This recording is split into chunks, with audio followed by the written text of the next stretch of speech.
Bonjour, nouvelle vidéo sur mon projet de Saint-Épin.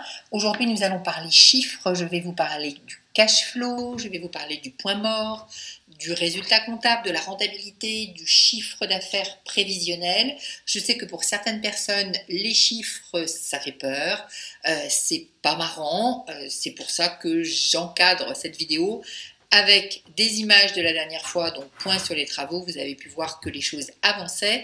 La prochaine fois ou la fois suivante, on aura encore des images, puisque là, on est dans une accélération du temps, d'une accélération des travaux. Donc globalement, la première phase de trous et de maçonnerie est finie ou quasiment finie. On a entamé très largement la deuxième phase qui est celle des plaquistes, plombiers, électriciens qui commencent à voir la fin de cette phase. Donc on commence à voir la fin de cette phase et on va entamer un jour, bientôt, probablement la semaine prochaine, la phase carrelage, finition. Donc l'électricien sera encore là, le plombier sera encore là, les plaquistes vont lever le pied et laisser la place au carreleur et au peintre qui va finir. Bien évidemment, pendant ce temps-là, il y a les achats de meubles, il y a le montage de meubles, il y a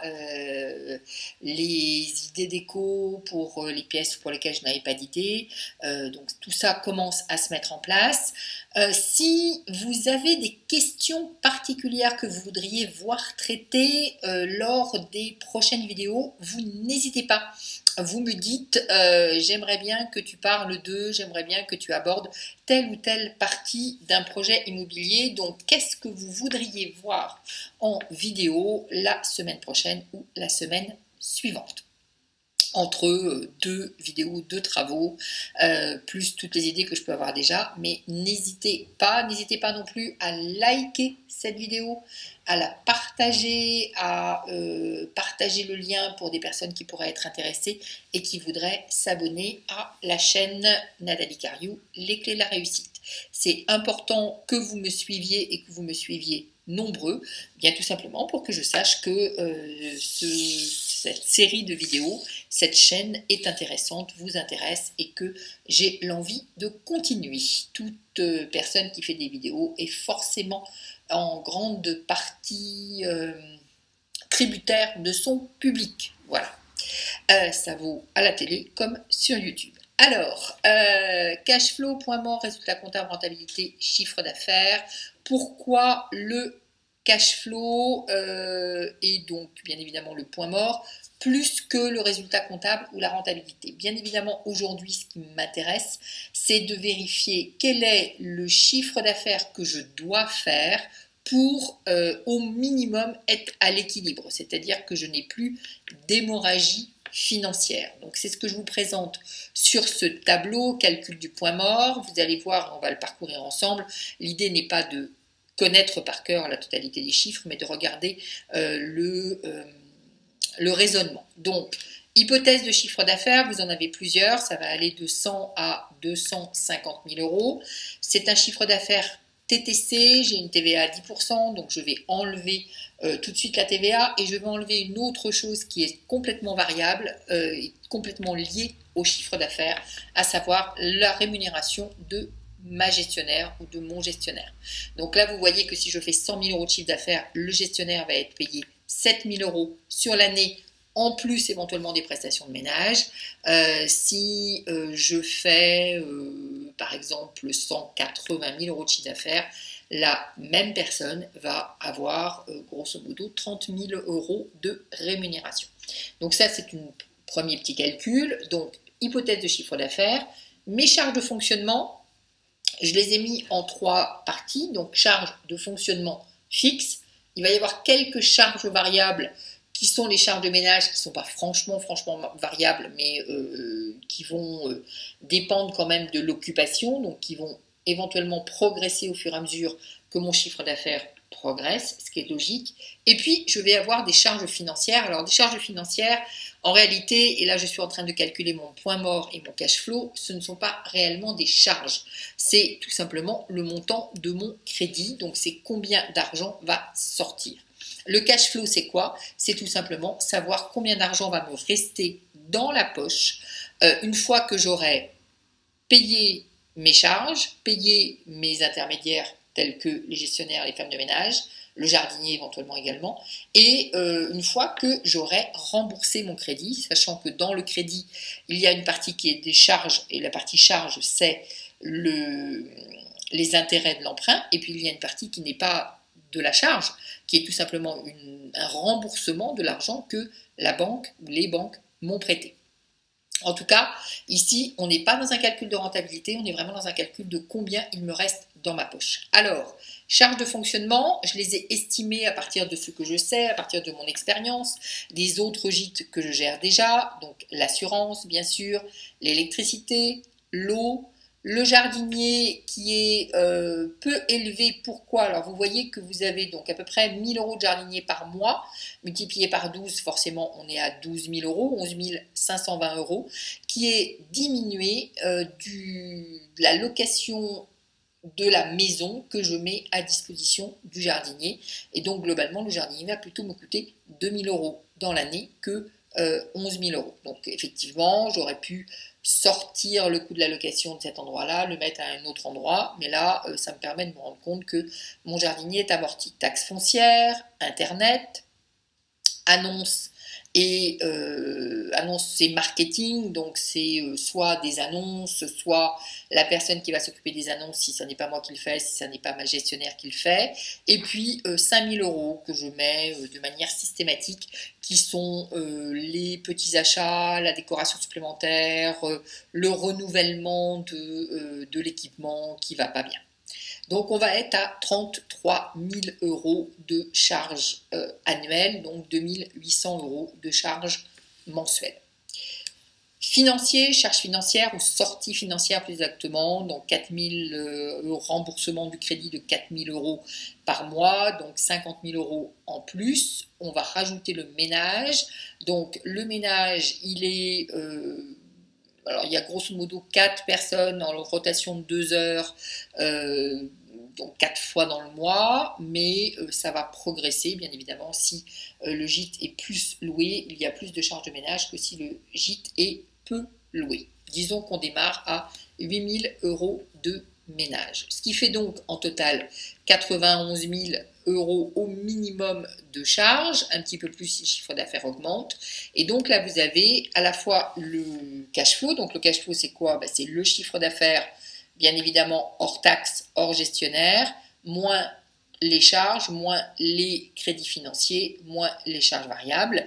Et donc ce chiffre d'affaires, enfin ce cash flow, il est de moins 8 000 € si mes charges sont justes, ce qui effectivement je l'espère, et surtout donc si mon hypothèse de CA est de 100 000 €, et si je fais un chiffre d'affaires de 110 000 € sur l'année, je suis au point mort, c'est-à-dire que je ne gagne rien, mais je ne perds rien.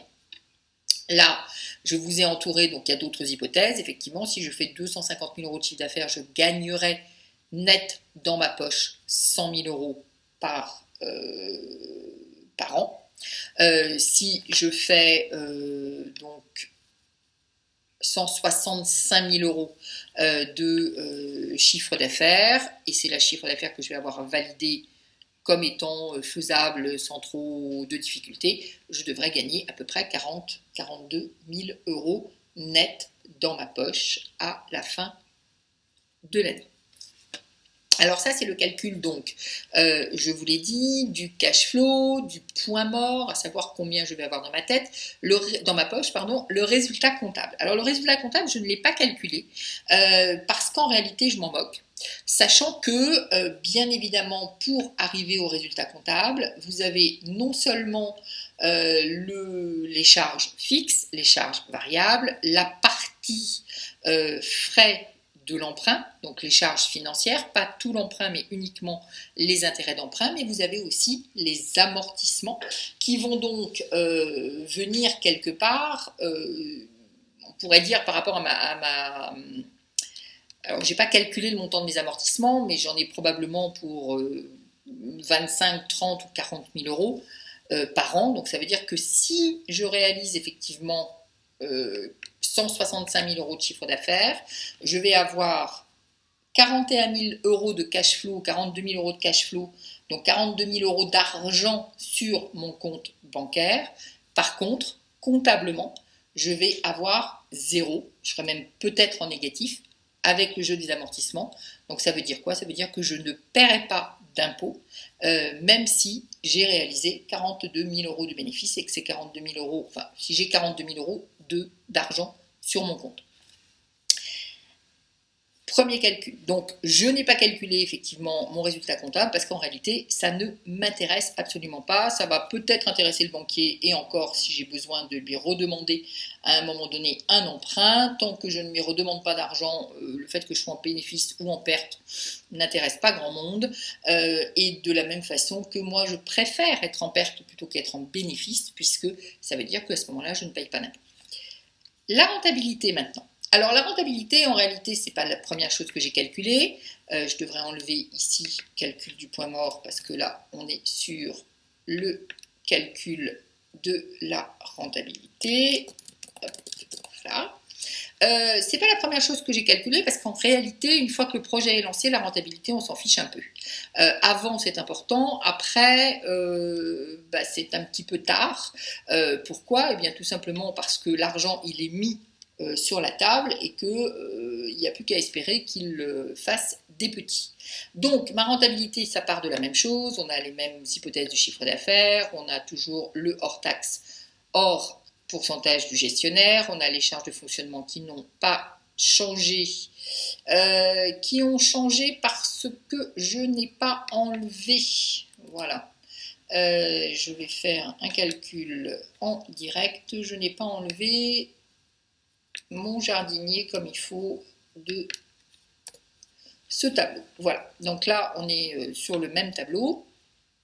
On a toujours nos charges de ménage, donc on a nos sorties qui sont là. Là on va arranger le tableau qui n'était pas très joli. Voilà, ici on fait le total. Donc la rentabilité, je vais la calculer comment? Je vais tout simplement prendre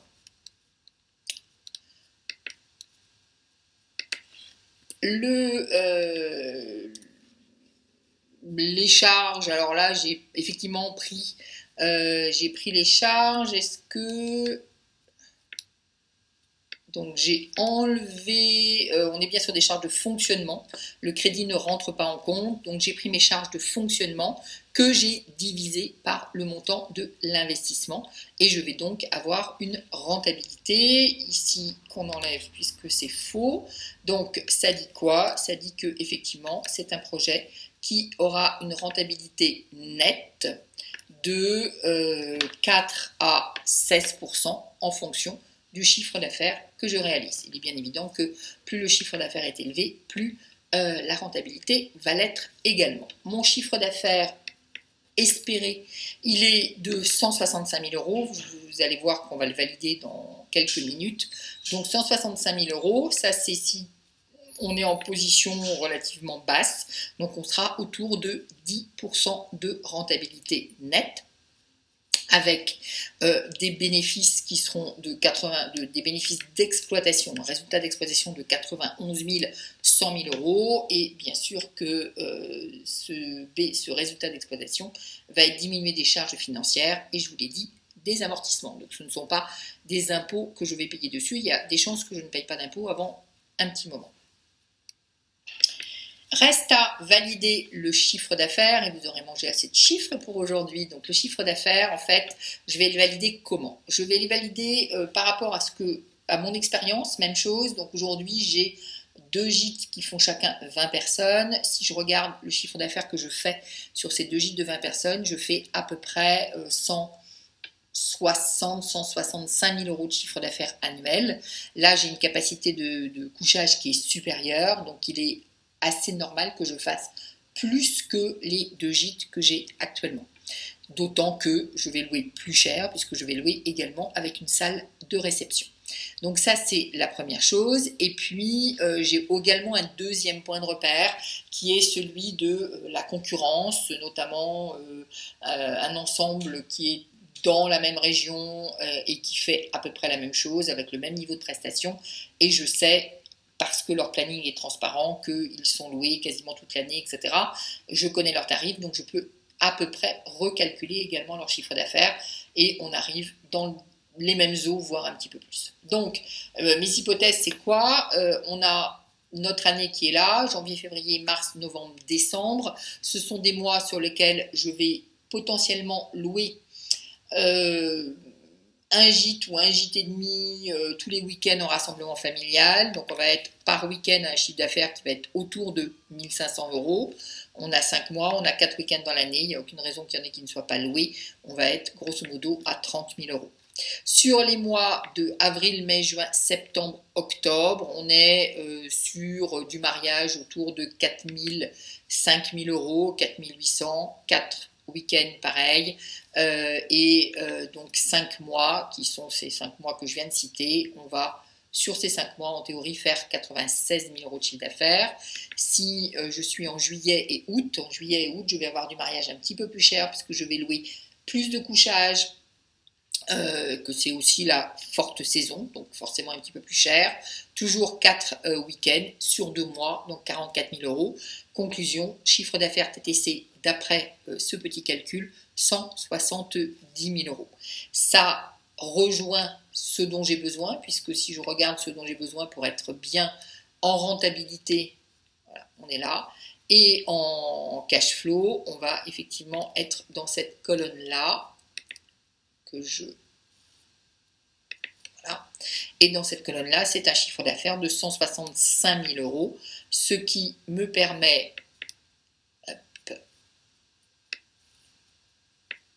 de compter sur, grosso modo, 40 000 € qui va rentrer dans ma poche nette dans l'année, une fois enlevé les frais les différents frais, et notamment une fois que j'aurai remboursé mon crédit.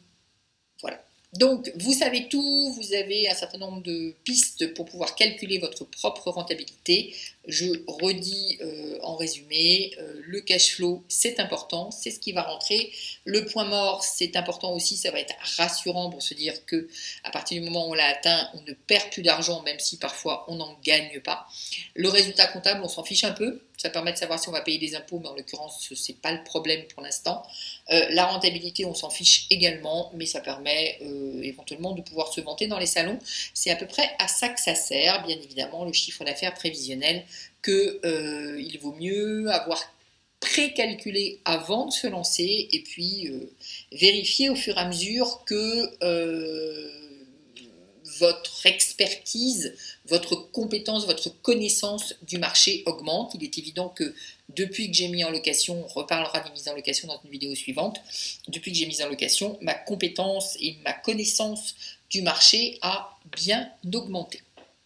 Donc, j'ai l'intention de vous parler des mises en location, j'ai l'intention de vous refaire des points sur les travaux. N'hésitez pas à me dire ce que vous voudriez voir dans les vidéos prochaines sur ce projet, en tout cas pour lesquels ce projet sert de support. Je vous dis bye bye, à bientôt.